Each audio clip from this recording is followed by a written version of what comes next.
అది ఎంతవరకు ఎంత ప్రమాదం ఉంటుంది అంటే ఇప్పటికి కూడా తెలియకుండా తినే వాళ్ళు ఇంకెవరైనా ఉంటే, ఇంకా మేల్కొని వాళ్ళు ఇంకెవరైనా ఉంటే ఆ ధ్యానికైనా లేకుంటే సాధారణ మానవునికి అసలు దాని పట్ల నాన్ వెజిటేరియన్ ఎంత భయంకరమైనదో అందరూ ఒక 2 minutes మీ మాటలలో ఎక్స్ప్లెయిన్ చేయవలసింది కోరుతున్నాను. మీ నుండి చారి గారు. ఓకే, మాకు మా అమ్మ అలవాటు నేర్పించలేదు. మేము విశ్వ బ్రాహ్మణులను, విశ్వకర్మను, బ్రహ్మంగారి వంశస్థులం అనమాట. చిన్నప్పటి నుంచి నాకు లేదు. బట్ హైదరాబాద్కి వచ్చిన తర్వాత 2001లో కార్పెంటర్ వర్క్ చేసేటప్పుడు టేస్ట్ చేశాను. నేను ఒక 2 years తిన్నాను. అంటే ఆ బ్యాచ్ ఎట్లా ఉంటుందంటే పని చేయగానే వచ్చి ఇక ఇదే పని, సండే ఇదే వర్క్లో అనమాట. ఈవెన్ ఒక 1/2 hour బాత్రూమ్లోకి వెళ్ళి వామిటింగ్ చేసుకుంటే బ్లడ్ బయటకు వచ్చింది.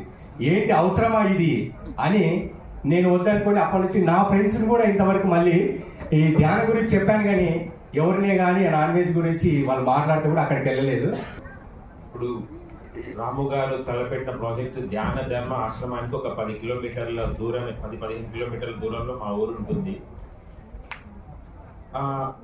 ఆ ఊర్లో నిజాల్పూర్లో ప్రతి ఇంట్లో మెడిటేటర్ ఉన్నారు. యూత్ ఒక 200 మంది. మా ఊర్లో ప్రోగ్రాం జరిగినప్పుడు నేను 40 రోజుల క్లాసులు మా ఊర్లో పెట్టినప్పుడు 36 రోజులు అయిపోయాక 4 రోజులు వచ్చాను. తటవర్తి గారి క్లాసులు విన్నాను. ధ్యానం గురించి చెప్తున్నారు, ధ్యానం బాగానే ఉంది, కానీ మాంసం మానేయమంటున్నారు ఏంటి అని కొంచెం మొదట్లో విన్నప్పుడు బాధేసి, కానీ ఒక 2 రోజులు విన్నాక నాకు అర్థమైంది. ఏమర్థమైంది అంటే, ముందు ధ్యానం చేసినా చేయకపోయినా ఏం చేయకూడదు, మాంసం మానకూడదు.